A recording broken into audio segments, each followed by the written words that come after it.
Muy buenas tardes a todos, bienvenidos a esta sexta conferencia en el marco del ciclo de conferencias Justa Deportiva, Historia y Cultura. El día de hoy nos acompaña el maestro Jorge Gutiérrez Reina con su conferencia Fiesta y Deporte en la Nueva España. El maestro Jorge es licenciado en Lengua y Literaturas Hispánicas, maestro en Letras y profesor de Literatura Novohispana en la UNAM. Coordina el volumen correspondiente al siglo XVIII de la Historia de las Literaturas en México del Instituto de Investigaciones Filológicas. Es el coordinador de literatura del Corpus Diacrónico Diatópico del Español de América, auspiciado por la Academia Mexicana de la Lengua. También es profesor de Cultura Virreinal en la Universidad del Claustro de Sor Juana. Fue becario de la Fundación para las Letras Mexicanas en el área de poesía. Publicó en 2014 Óyeme con los ojos, poesía visual novohispana. Bienvenidos. Universitario por la invitación y por fomentar este diálogo interdisciplinario tan interesante y necesario entre el deporte y la cultura, ¿no? Que muchas veces parecen estar encontrados, pero no, ya vemos que no lo están tanto, ¿no? Bueno, sin más, yo voy a dar pie a esta charla que se titula Fiesta y Deporte en la Nueva España. La Nueva España hacía fiestas a la menor provocación. Si la armada vencía a los piratas, se organizaba un concurso de poetas. Por los áridos días de la Cuaresma desfilaban dolientes procesiones. Si un virrey nuevo llegaba a la ciudad, se erigían arcos triunfales y la noche se iluminaba con juegos pirotécnicos. El cumpleaños de una reina distante, o de su prima o de su suegra, era un pretexto perfecto para representar una lucida comedia en palacio. Si un alto personaje, el rey, el arzobispo, moría, se levantaban túmulos tenebrosos y se enlutaban los altares. Macabra, sí, pero la fiesta se hacía. Así pues, en nuestro virreinato, casi cualquier acontecimiento militar, político o religioso era motivo para celebrar y para entregarse por unas horas al pleno gozo de estar vivo. La fiesta novohispana echaba a andar una maquinaria compleja porque estaba dirigida a colmar los 5 sentidos y también el entendimiento. Podía prolongarse durante varios días e incluso durante meses y comprendía una cantidad bastante grande de manifestaciones culturales. Para la hechura de los arcos y túmulos se empleaban pintores y arquitectos, para componer los cánticos de las catedrales, a los músicos, y para escribir las loas y obras de teatro, a los poetas. Tampoco faltaban los indígenas que, entre otras cosas, tejían arcos florales y acompañaban con tambores y chirimías algunas de las procesiones. En esta deleitosa maquinaria, las justas deportivas constituían, por supuesto, un engranaje fundamental. El Diccionario de Autoridades, realizado en la primera mitad del siglo XVIII, define deporte como diversión, holgura, pasatiempo. Sin embargo, esta definición dice apenas nada de lo que en realidad implicaba una justa deportiva en los siglos virreinales. El deporte para los novohispanos, y quizá esté de más decirlo, significaba algo sumamente distinto a lo que hoy significa para nosotros. De entrada, a pesar de estar ya consignado en un diccionario de la época, el término les era completamente ajeno y en los textos coloniales que nos han llegado lo hallaremos apenas unas cuantas veces. Se habla de justas, de diversiones, de juegos y torneos, pero prácticamente nunca de deporte. El hecho de que el término no se empleara no quiere decir que no podamos encontrar actividades que hoy podríamos catalogar de deportivas en nuestro México virreinal. Actividades que implicaban un desempeño físico, que eran atizadas por un sentido de competencia y que se realizaban bajo normas y reglas bien establecidas. Bueno, incluso bajo esta definición amplia, las diferencias entre el deporte virreinal y el practicado en nuestros días son diversas y considerables. A lo largo de los minutos siguientes revisaremos algunos casos de la historia de nuestro virreinato en los que el deporte ha jugado un papel protagónico. A través de estos casos particulares, ¿no?, que vamos a ver, podemos, por un lado, conocer algunas de las prácticas deportivas predilectas de los novohispanos, su naturaleza, sus reglas. También podremos acercarnos al conjunto celebratorio del que formaban parte y cuál era su función particular en este mismo. Más allá del deporte y de la fiesta, quizá podamos asomarnos también a la mentalidad virreinal, a sus inquietudes, sus intereses, sus preocupaciones vitales. Todo lo anterior será posible, por supuesto, gracias a los textos, a veces magníficos productos literarios, en los que ha quedado constancia del deporte en la época novohispana. Bueno, dividí esta conferencia en unos apartados que he llamado rounds. Entonces, el primer round va el arzobispo virrey contra las monjas concepcionistas. Si algo vuelve poderosamente interesante a la cultura de la Nueva España, son sus marcados contrastes. Hermosa y terrible, en ella conviven los retablos dorados, los sabios y los poetas, con las hogueras del Santo Oficio y las espaldas en carne viva de la penitencia conventual. No siempre salió bien librada la batalla entre el disfrute y la virtud.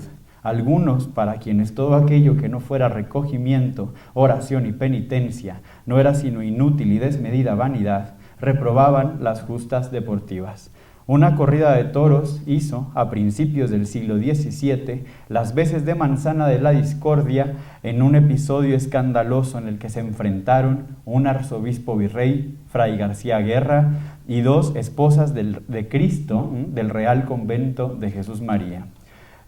Ningún recorrido por el deporte de la Nueva España puede pasar por alto la llamada Fiesta Brava. Nos guste o no, la consideremos un deporte, un arte o una salvajada, lo cierto es que ocupaba, al igual que en la península, el sitio predominante en las celebraciones de la época. Apenas pudieron asentarse en estas tierras, los conquistadores trajeron ganado bovino y comenzaron a realizar el que debía ser uno de sus pasatiempos favoritos. Como consta en las actas de Cabildo, a partir de 1529, es decir, apenas unos años después de la conquista, se estableció que cada 13 de agosto, día de San Hipólito y en el que había caído la antigua urbe de Tenochtitlán, se llevase a cabo una corrida de toros. A partir de los festejos por la llegada del virrey Luis de Velasco en 1586, estos festejos tuvieron lugar en la Plaza del Volador, que era una especie de sitio multiusos porque pues, también albergaba los autos de fe del Santo Oficio, bueno, y a los famosos voladores de Papantla, que son los que dan nombre a esta plaza, cuyo sitio hoy ocupa el edificio de la Suprema Corte de Justicia, que está a un costado del Palacio Nacional. Bueno, en ese lugar era donde se corrían los toros en la época virreinal, entre otras cosas. Hay que decir que la tauromaquia novohispana estaba prácticamente limitada al rejoneo, ¿no? Que me parece que la figura del torero es posterior, al menos en el caso de México, porque en las crónicas novohispanas lo que aparece son los rejoneadores, es decir, tenemos un espectáculo en el que uno o varios jinetes, ¿no? Lanzan los rejones pues, al toro desde su cabalgadura, bueno, hasta que matan al animal. Bueno, no es gratuito que sea la fiesta de toros, sino otra, la que sangrientamente engalane la conmemoración de la conquista. Los deportes, vamos a llamarlos así, más populares de la época virreinal son aquellos que dependen de dos animales que constituyen poderosos símbolos de la hispanidad, el toro y el caballo. Los dos, además, completamente anómalos para la civilización subyugada. No estoy al tanto, la verdad, de los efectos que causarían los toros entre los naturales, pero el desconcierto que en ellos causaban los equinos, que resultaron determinantes en la victoria militar de los españoles, está bien documentada en diversas crónicas. Ciervos enormes, segunda cabeza del jinete, una suerte de centauros, fueron algunas de las formas que el caballo adoptó en la mente de los indígenas americanos. Cuando los mexicas capturaban y sacrificaban enemigos durante la batalla por su ciudad, cuentan los informantes de Sahagún, ensartaban, luego de sacarles el corazón, las cabezas de españoles, tlaxcaltecas y caballos, ¿no? Sin distinción, en los palos del Zompantli. Me parece que no les resultaba clara, ¿no?, la naturaleza humana o animal de estas criaturas. En cierto modo, pues, podríamos ver en el rejoneo, ¿no?, y en los toros un despliegue de poderío del conquistador, al menos en una primera etapa de periodo virreinal. Bueno, Volvamos luego de esta digresión a Fray García Guerra y a las monjas. Se hizo el fraile dominico a la mar desde el puerto de Cádiz en el año de 1608. Se dirigía a tierras americanas para ocupar el cargo de arzobispo de México en una flota en la que venían, por cierto, el jorobado dramaturgo Juan Ruiz de Alarcón y Mateo Alemán, autor de la famosa novela picaresca El Guzmán de Alfarache. Este último, Mateo Alemán, años más tarde, luego de la muerte de García Guerra, su amigo y protector, escribiría una crónica sobre su, como ya veremos, desafortunado paso por la Nueva España. Era el dominico ambicioso, melómano y taurofílico, lo que no debía ser del agrado de todos los miembros del clero, sobre todo de aquellos que pretendían ser celosos guardianes de la virtud. Escribe, con evidente sarcasmo, un cronista de la Orden del Carmelo llamado Fray Agustín de la Madre de Dios. Era este santo prelado de ánimo belicoso y gustaba notablemente de ver fiestas de toros. Curiosamente fueron los caballos, bestias indispensables en su pasatiempo favorito, las que le ocasionaron los más grandes pesares durante su estancia en México. En Huehuetoca, los caballos volcaron la carroza en la que viajaba junto con Luis de Velasco, el virrey. Ambos fueron a parar con todo y sus oropeles y brocados en el lodo del camino. Tiempo después, en un paseo por la ciudad, las mulas que guiaban el carro del arzobispo se desbocaron y éste, viéndose en tal apuro, decidió saltar del vehículo en movimiento, de lo cual recibió un tremendo golpe del que, según se dice, jamás se recuperó. Bueno, y luego estaba pensando que no solo los caballos lo trataban muy mal, ¿no?, sino también los mismos tablados, que también eran los que se ponían para contemplar las fiestas. Cuando llega Fray García Guerra y se sube al tablado ahí en Santo Domingo, digamos, para tomar el palio como arzobispo, para tomar el cargo de arzobispo, el tablado se derrumbó y mató a un indio que estaba debajo, ¿no? Y además de eso, por si las señales funestas no fueran suficientes, cuando también llega a la Nueva España para tomar el arzobispado, uno de los voladores de Papantla que estaban, digamos, asignados para la celebración, se soltó del palo y cayó, dice la crónica, destrozaba a los pies de Fray García Guerra. Imagínense nada más. Bueno, cuando en 1611 fue destituido Luis de Velasco y el fraile se vio investido con la doble dignidad de arzobispo y virrey, mandó celebrar el propio nombramiento con esplendorosas corridas de toros. Bueno, como ustedes sabrán, cuando el virrey moría o era destituido, lo sustituía interinamente, ¿no?, a veces por muchos años, el arzobispo. Entonces, ese fue el caso de Fray García Guerra.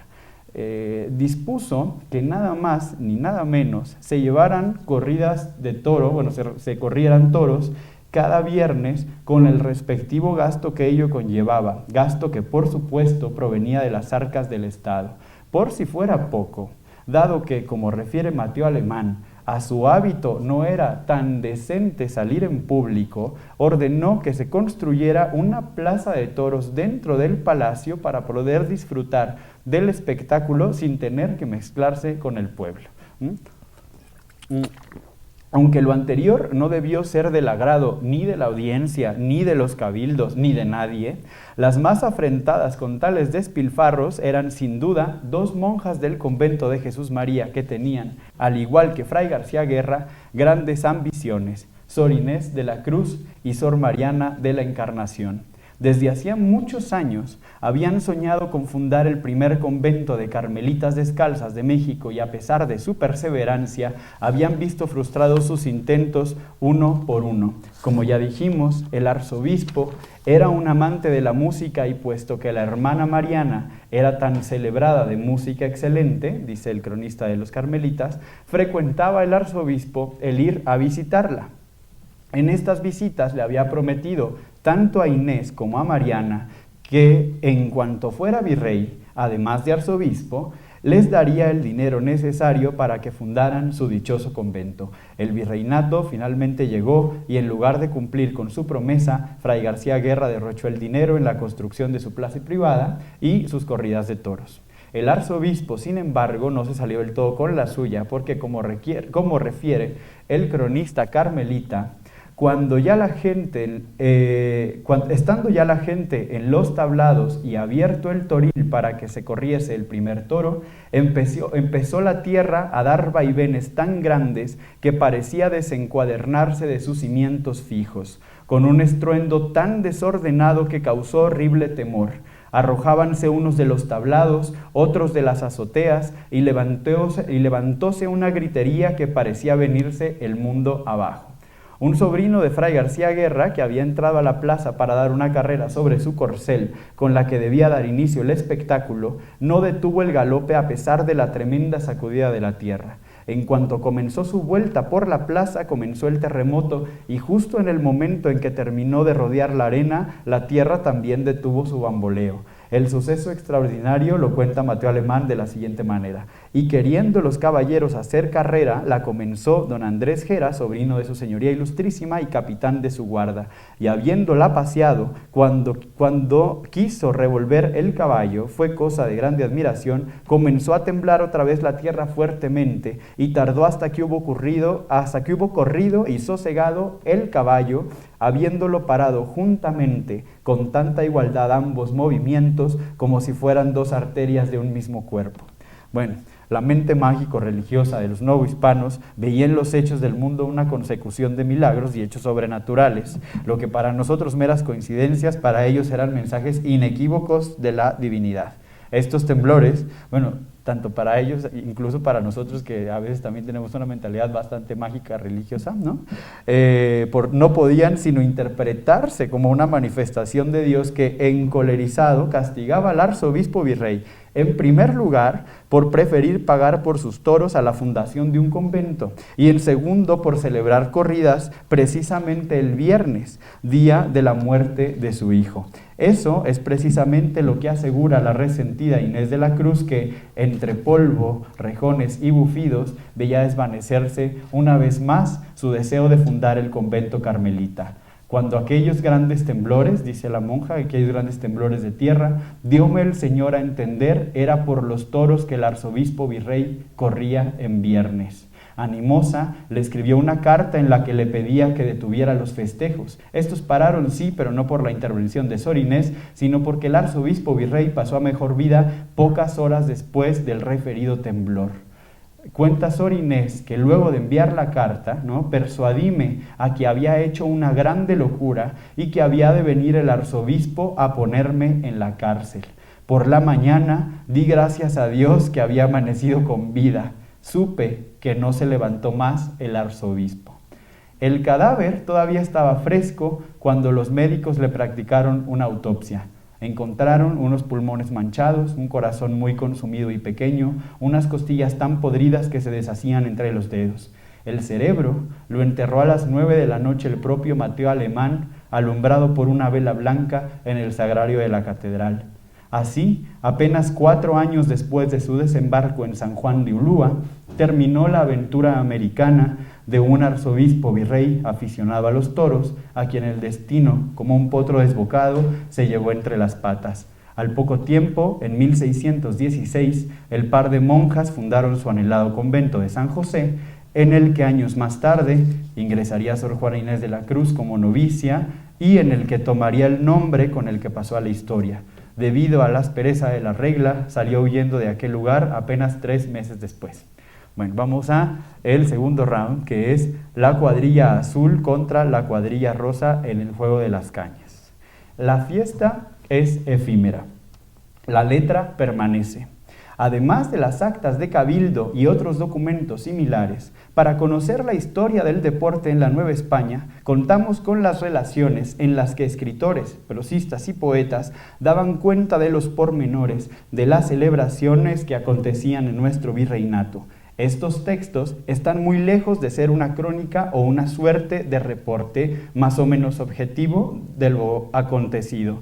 Más que registrar la fiesta mediante la escritura, estas relaciones inventan otra hecha de puras palabras, de retórica, mitología e imágenes deslumbrantes que termina por sobreponerse a aquella a la que pretendía retratar. Ello, sin embargo, no impide que podamos, además de disfrutar de una exquisita obra literaria, adivinar las actividades deportivas realizadas durante la celebración. Estas relaciones se imprimieron a montones y constituyen un verdadero subgénero de la literatura virreinal. Su lenguaje, como la fiesta a la que refieren, suele ser elegante, ornado, ¿no? y vamos a decir barroco, ¿no? Para usar una palabra fácil, más o menos. Un maravilloso espécimen de este subgénero es la sencilla narración del poeta y capitán Alonso Ramírez de Vargas, que describe en prosa y verso los festejos por el ascenso de Carlos II el Hechizado al trono de España en 1677. Hay en esta obra una precisa descripción de las corridas de toros realizadas para tal efecto, como ya dijimos, en la Plaza del Volador. A través de las palabras de Ramírez de Vargas, vemos acomodarse en los tablados, según su jerarquía, al virrey, a la Real Audiencia, al cabildo, al pueblo y, claro está, a las damas de la corte, que juntas hacían, dice el poeta, un bello multiplicado oriente de tantas auroras. Es decir, el pueblo entero asistía a ver las corridas de toros y cada uno tenía su lugar preciso en el tablado, ¿no? Naturalmente las damas no se mezclaban con el cabildo, ni el cabildo con el pueblo y así sucesivamente. La narración de la corrida llega a su cumbre con un poema que Alfonso Méndez Plancarte, por allá en los años 40, llamó Romance de los Rejoneadores. Resalta sobre todo un pasaje ágil y hermosamente cruel, que canta la bravura de un toro que quebró 26 agudos rejones, 26 agudos rejones con los que los jinetes lo atravesaron. El poeta, imitando el inicio de las Soledades de Luis de Góngora, alude a Júpiter, que convertido en un toro, rapta a la bella Europa para describir la impetuosa salida de la bestia. Curioso lector, aquí, con más atención te quiero, verás a que esta vez sola hacer gala lo sangriento. Salió el robador de Europa, mentido en un tosco gesto, mostrando en valor y orgullo lo fulminante y lo excelso. Bueno, luego de esta entrada triunfal del toro, viene un pasaje terrible en el que vemos como un tal Madrazo y un Peralta clavan en la cabeza del animal 3 rejones que con la violencia de sus movimientos, parte por la mitad, sin lograr deshacerse de las puntas de acero que aferran a su cráneo. Llamóle Madrazo a Cuyo, impulso el rejón deshecho, con quedar medio en la nuca, voló al aire el otro medio. Admiróse más Peralta, viendo embarazado el centro, de la testa en ambos lados, le dejó otros 2 suspensos, tan igualmente quebrados, con tal fortaleza impresos, que un penacho de carmín todos los 3 parecieron. Fíjense nada más qué belleza, ¿no? De un espectáculo tan terrible, el poeta logra convertir este toro moribundo que tiene clavadas 3 rejones en la cabeza, una imagen bellísima como un penacho de carmín, ¿no? Se convierte este espectáculo. Bueno, al fin, el pobre animal rompe cuantos rejones se clavan en su cuerpo. Parecía que el toro iba a despedazar tantos rejones que dejaría el bosque sin fresnos, cuya madera servía para fabricar las añudas armas. Quebró 26 rejones y según iba de fresnos dejará la selva libre, quedará el bosque desierto. Bueno, quizá la más bella e imponente relación en verso de una justa deportiva novohispana se deba a la pluma de la poeta María Estrada de Medinilla. El poema, en octavas reales, estrofas empleadas en obras del género épico como la araucana, lleva por título Fiestas de toros, juegos de cañas y alcancías, y describe las celebraciones llevadas a cabo en ocasión de la entrada del virrey Diego López Pacheco, marqués de Villena. El marqués de Villena era el primer grande de España, es decir, un noble con muchísimo pedigrí, designado para ser virrey de este reino, y en su recibimiento la ciudad literalmente echó la casa por la ventana. El costo de la fiesta ascendió a 40,000 pesos, que en ese entonces eran un dineral.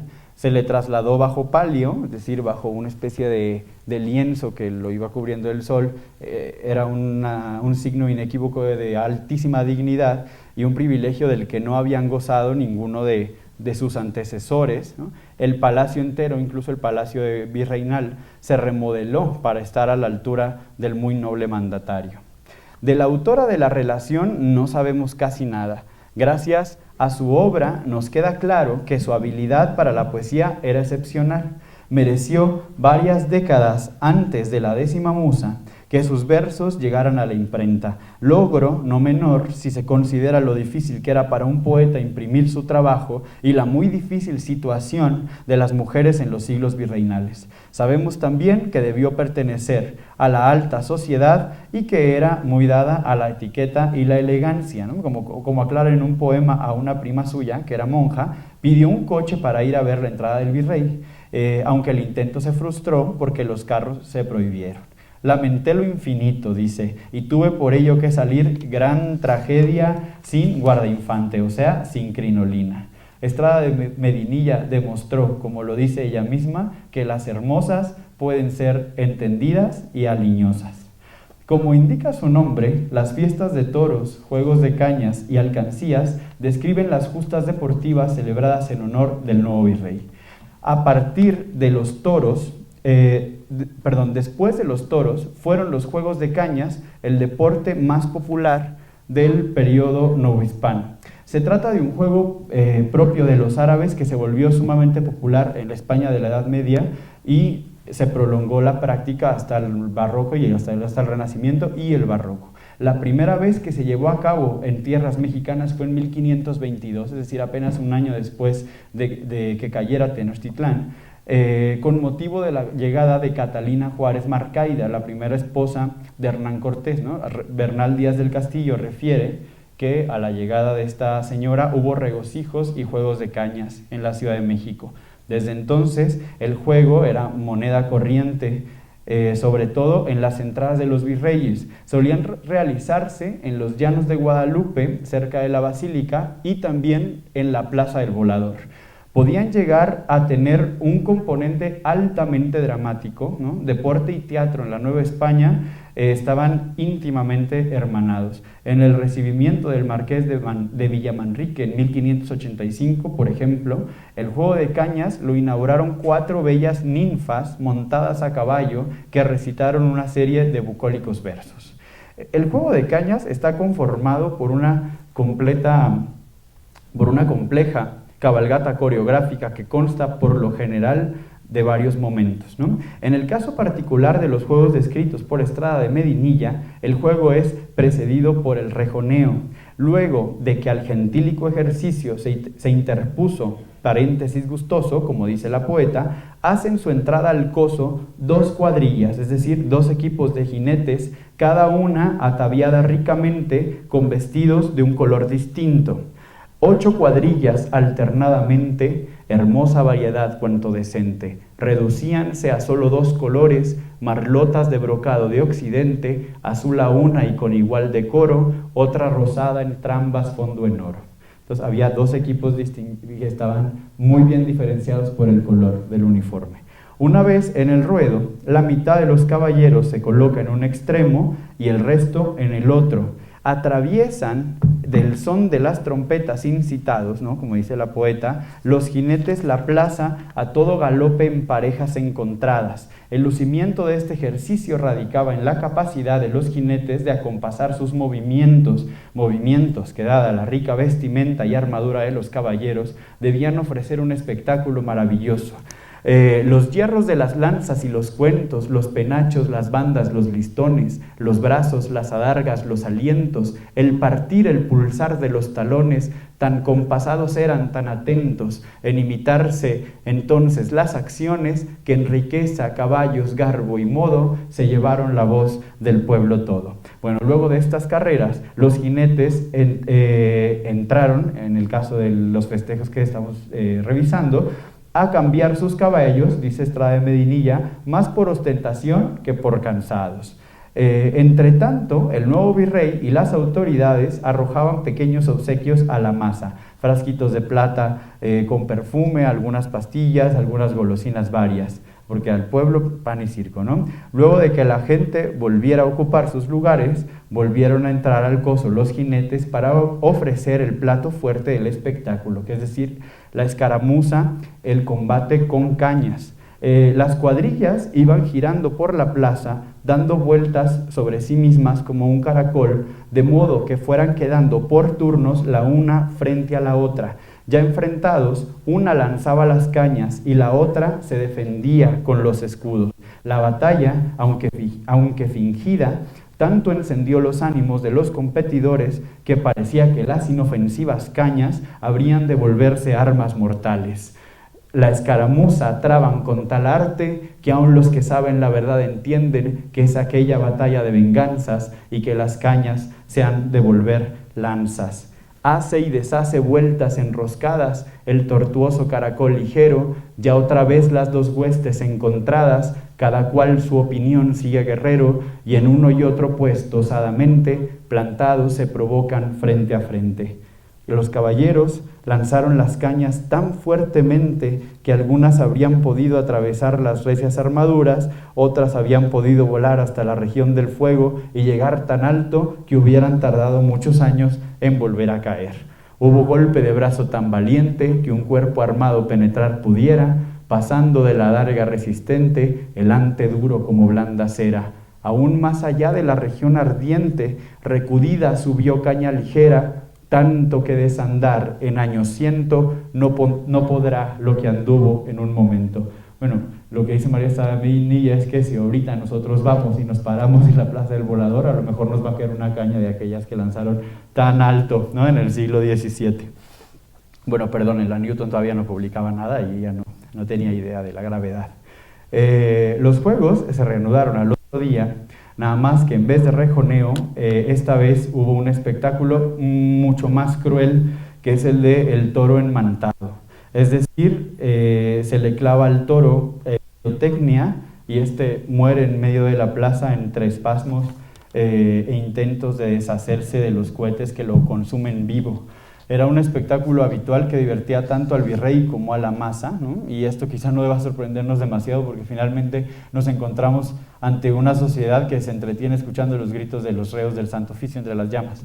Solo María Estrada de Medinilla parece conmoverse ante la suerte del pobre animal y sorprenderse de que nadie entre el público lo compadezca. Dice: un toro enmantado salió ardiente que incendios palpita por las venas, quejábase abrazado y a la gente no movían a lástima sus penas, siendo el gemido que formaba en vano. Al finalizar tan bárbaro espectáculo, los caballeros, con tal brío, entraron en la plaza que la tierra, sonantes cajas, pareció de guerra. Dan comienzo entonces al juego de las alcancías, deporte casi tan popular como el de las cañas, en las que las armas de la fingida batalla no eran sino bolas de barro cocido, rellenas de cenizas o polvos perfumados, cintas y agua de color, ¿no? Entonces los caballeros tenían que defenderse de estas balas rellenas para no mancharse, ¿no? Era como una contraparte cómica del juego de las cañas. Al caer la noche, la masa se dispersa y queda una plaza vacía, escarchada por la luna. Aquel regocijo y ostentación con que fue recibido el marqués de Villena pronto sería enturbiado por la calamidad. Apenas un año después de su recibimiento, en 1642, al rey llegaron los rumores de que el noble conjuraba con los portugueses en su contra. Por órdenes del monarca, el obispo de Puebla, Juan de Palafox y Mendoza, entró a las habitaciones del virrey, al que halló acostado sobre su cama, una calurosa noche de junio. El mandatario fue obligado a regresar a la corte madrileña a rendir cuentas. Luego de probar su inocencia, el rey le ofreció una disculpa y de nueva cuenta el virreinato de Nueva España. El marqués, al que ya le había quedado un mal sabor de boca, se negó y los novohispanos se quedaron con las ganas de volver a festejar con mayor lujo que la primera vez la feliz entrada de su virrey. Bueno, vamos con la tercera contienda, es San Pedro contra Malco en el huerto de Getsemaní. Antes de concluir, quisiera referirme a un caso en el que deporte, fiesta y literatura se ligan curiosamente. No siempre debe practicarse efectivamente un deporte para que éste forme parte de la fiesta novohispana. En 1677, el Cabildo de la Catedral de México, a cargo del arzobispo Fray Payo Enríquez de Rivera, encargó a Sor Juana Inés de la Cruz que compusiera unos villancicos para solemnizar los maitines del día de San Pedro. En tiempos de Sor Juana, un villancico no solo atañía a asuntos navideños, sino también a cualquier otro tema o personaje religioso. Cada año, los cabildos catedralicios de México, Puebla y Oaxaca encargaban a los mejores poetas que compusieran villancicos para las celebraciones más importantes, como la Asunción, la Concepción, San José, etc. Esos versos eran luego musicalizados por el maestro de capilla y resonaban, cabalgando sobre la música por el interior de los templos a la medianoche, hora en que se rezaban los maitines. El principal reto del poeta, como puede suponerse, era mantener a los feligreses despiertos. A las 12 de la noche la mayoría, en vez de estar escuchando de nueva cuenta las hazañas de San Pedro, que no podían sino ser las mismas año con año, pues seguramente preferían irse a dormir. Por eso el villanciquero debía ingeniárselas para contar lo mismo, sí, pero de un modo completamente novedoso y divertido. A Sor Juana se le ocurrió que podía darle un giro insospechado al consabido enfrentamiento entre San Pedro y Malco, uno de los siervos del sumo sacerdote que había acudido, junto con otros, a aprender a Cristo en el huerto de Getsemaní. Como conocerán la anécdota, ¿no? Pedro, impulsivo tal como era, agarró una espada, le mochó la oreja a Malco, Cristo se la vuelve a pegar milagrosamente a este pobre sirviente y le dice: vuelve tu espada a su lugar, porque todos los que toman espada, a espada morirán, ¿no? El que a hierro mata, a hierro muere. Bueno, aprovechando sus conocimientos sobre esgrima, que eran bastantes, Sor Juana decidió convertir en su villancico a San Pedro en un hábil maestro espadachín. En el barroco, la esgrima gozaba de inmensa popularidad entre los nobles de la Nueva y la Vieja España. Se trataba de un deporte todavía en formación, cuyas reglas comenzaban a definirse. Había de hecho dos bandos: aquellos que defendían una esgrima regulada por principios y preceptos, y otros que legaban únicamente al coraje y valentía el manejo de la espada. Los que pertenecían al primer bando dotaron a la esgrima de tantas reglas y razonamiento que el deporte en momentos pues, se confundía con la geometría, como pueden ver aquí en estos dos grabados. Era un asunto bastante complejo. Dos defensores españoles de la esgrima regulada se convirtieron de hecho en conocidísimos autores de manuales para espadachines. Luis Pacheco de Narváez, que publicó un libro de las grandezas de la espada, y un tal Jerónimo de Carranza, que es el considerado el padre de la esgrima española, que fundó un método de esgrima llamado Verdadera Destreza, que es el libro de donde obtuve estas imágenes. Los dos son evocados y de algún modo homenajeados en el poema de Juana Inés. Allá va, dice de San Pedro, cuerpo de Cristo, de esgrima el mayor maestro, que amilanó a los Carranzas, que arrinconó a los Pachecos. Es decir, San Pedro resulta un espadachín mucho más hábil que estos dos padres de la esgrima españoles. El que riñendo y negando, ya con valor, ya con miedo, usó del tajo con Malco y el revés con su maestro. Y no fue mucho a fe mía, porque bajando y subiendo, movimiento natural, fue el uno, el otro violento. Bueno, aquí el villancico es bastante complejo porque todos los términos, que son términos técnicos de esgrima, tienen que leerse en dos sentidos, ¿no? En el sentido de la disciplina en la que se está jugando y en el sentido estricto bíblico del episodio. Entonces, por eso dice que el que riñendo y negando, ya con valor, ya con miedo, usó del tajo con Malco, es decir, a Malco le tajó de plano la oreja, pero tajo también quiere decir arrojo y valentía, ¿no? Es decir, fue muy valiente con Malco, pero muy cobarde, ¿no? Cuando negó a su maestro. El revés también es un movimiento de la esgrima muy particular, pero también significa traición, ¿no? Un revés es una traición. Entonces, todo el villancico tenemos que leerlo en esta doble clave. El el San Pedro, en su nueva faceta de maestro de esgrima, no podía pasar desapercibido por otros villanciqueros. Los versos de Sor Juana tuvieron resonancia en unos poemas, en unos villancicos que compuso Pedro de Soto Espinosa, que se cantaron 10 años después más o menos en la Catedral de Puebla, y en los que San Pedro vuelve a aparecer como un ágil espadachín. Y dice Pedro Espinosa: el que se arranca la joja, el que si juega la blanca, que son formas de llamar a la espada, se le rinden los pachecos y le tiemblan los carranzas. Bueno, la fiesta, lo hemos dicho ya, termina convertida en humo. En cambio, los textos de los cronistas, de las monjas, los versos de Ramírez de Vargas, Estrada de Medinilla o Sor Juana permanecen. En ellos han plasmado los conflictos entre el vicio y la virtud que suscitaron los festejos, o los han descrito orgullosos. También han lucido su ingenio chispeante. Estrada de Medinilla escribe, por ejemplo, sobre la celebración y las justas deportivas que recibieron al marqués de Villena. Tal correr y parar nunca han tenido los cosos españoles. Al fin de su poema desea también a su patria que en triunfos de tus altas glorias eterna te celebren las historias. Casi 4 siglos después, ese deseo se cumple. Cada vez que acudimos a estas líneas de tinta, acudimos también a aquellas fiestas y contemplamos desde los tablados a los relumbrantes caballeros, a los toros bravos, cruzar la plaza, batirse en combate entre el polvo y el alboroto de la gente. Muchas gracias.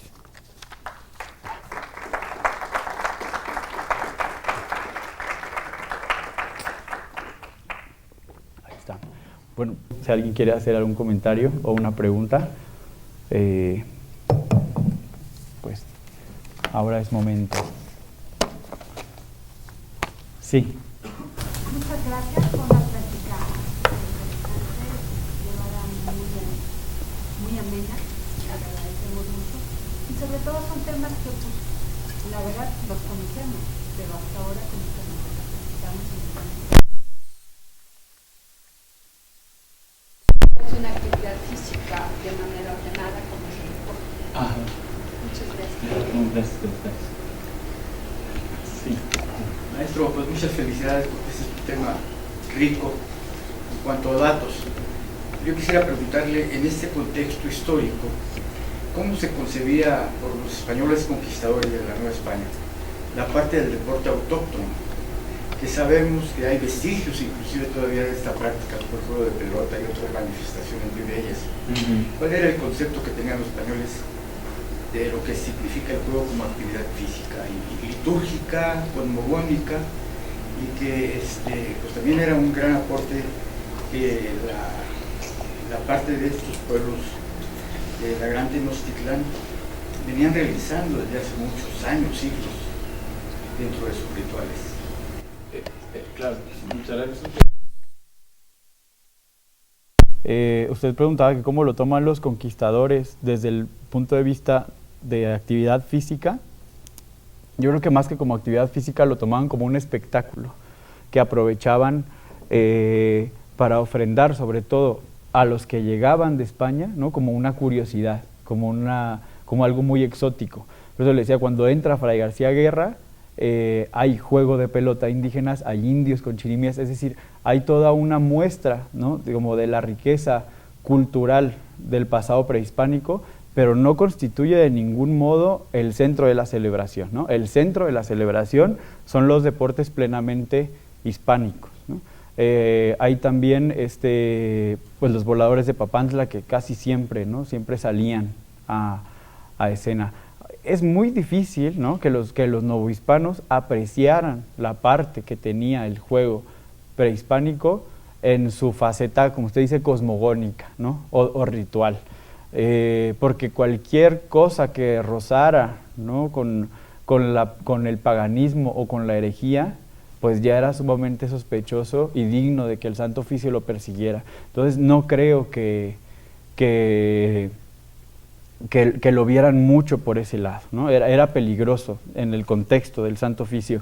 Y ahora, el aprecio en general de la cultura prehispánica fue cambiando a lo largo de los 3 siglos de colonia, ¿no? No es igual el que tenían los frailes franciscanos recién llegados, ¿no? Que sí buscaron cortar de raíz las antiguas civilizaciones de alguna manera, pero eso fue cambiando, ¿no? Los criollos, sobre todo a partir de la segunda mitad del 17, como Carlos de Sigüenza y Góngora y algunos otros más, Sor Juana misma, pues ya ellos sabían náhuatl, habían hecho ya excavaciones arqueológicas. Sigüenza realiza, por ejemplo, la primera excavación arqueológica en Teotihuacán, ¿no? Y empiezan a recuperar ese pasado que ya empezaban a considerar propio, ¿no? Como criollos, como hijos de españoles nacidos en Nueva España. Toda esa riqueza cultural del periodo prehispánico, pues empezaban a tomarla como su pasado inmediato, ¿no? Entonces cambió a lo largo de los siglos virreinales. Sin de nada.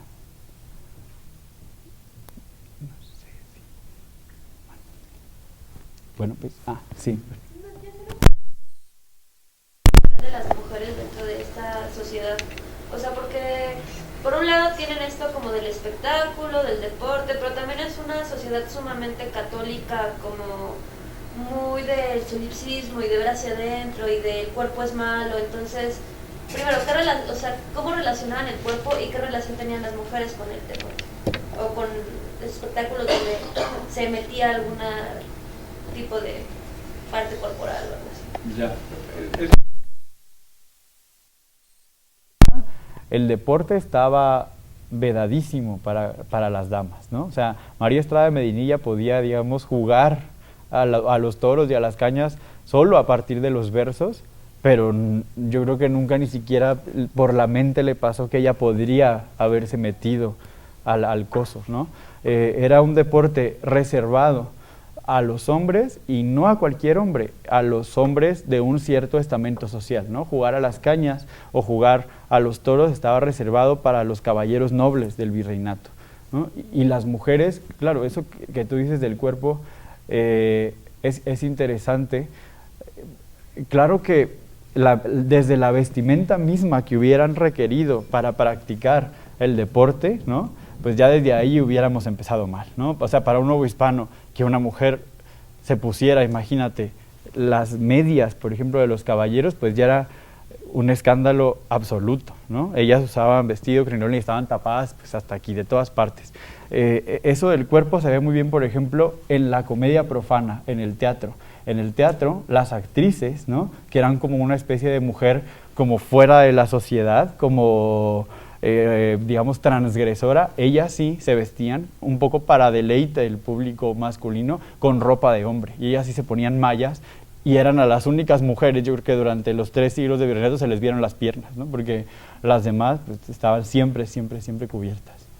Y bueno, otra pregunta. Sí. Esta cosa de antecedente de guerra o como militar, o solo nació así como un día dijeron como, qué divertido. Ajá, creo que un poco de las dos cosas. Bueno, todos estos juegos, pues sí, en algún momento en la temprana Edad Media, pues eran verdaderos torneos entre enemigos, ¿no? O en todo caso eran entrenamientos serios para la guerra. Cuando las guerras dejan de ser tan frecuentes, y mucho más en el caso de la Nueva España, en el que más bien casi no había, ¿no? Pues sí, conservaban ese modelo bélico, pero pues ya era todo entre cuates. Ahora, el juego de cañas es como decía, morisco, ¿no? Y representa, de hecho, en muchos de los casos, el enfrentamiento de moros y cristianos. De hecho, hay muchos juegos virreinales en los que una cuadrilla está vestida a la morisca y la otra a la castellana, ¿no? Sí. Sí, de nada. Y bueno, el caso de María Estrada de Medinilla, ahora que hablabas de las mujeres, pues es interesantísimo, ¿no? Que el poema, digamos, más importante acerca del deporte virreinal corra a cargo de una señora noble, ¿no? De la Nueva España, no de un caballero, no de un capitán, no, o sea, de una señora de María Estrada de Medinilla, ¿no? Y que además se lo hayan impreso, ¿no? Se haya difundido en el virreinato. Es un caso bien importante. No sé si alguien más o...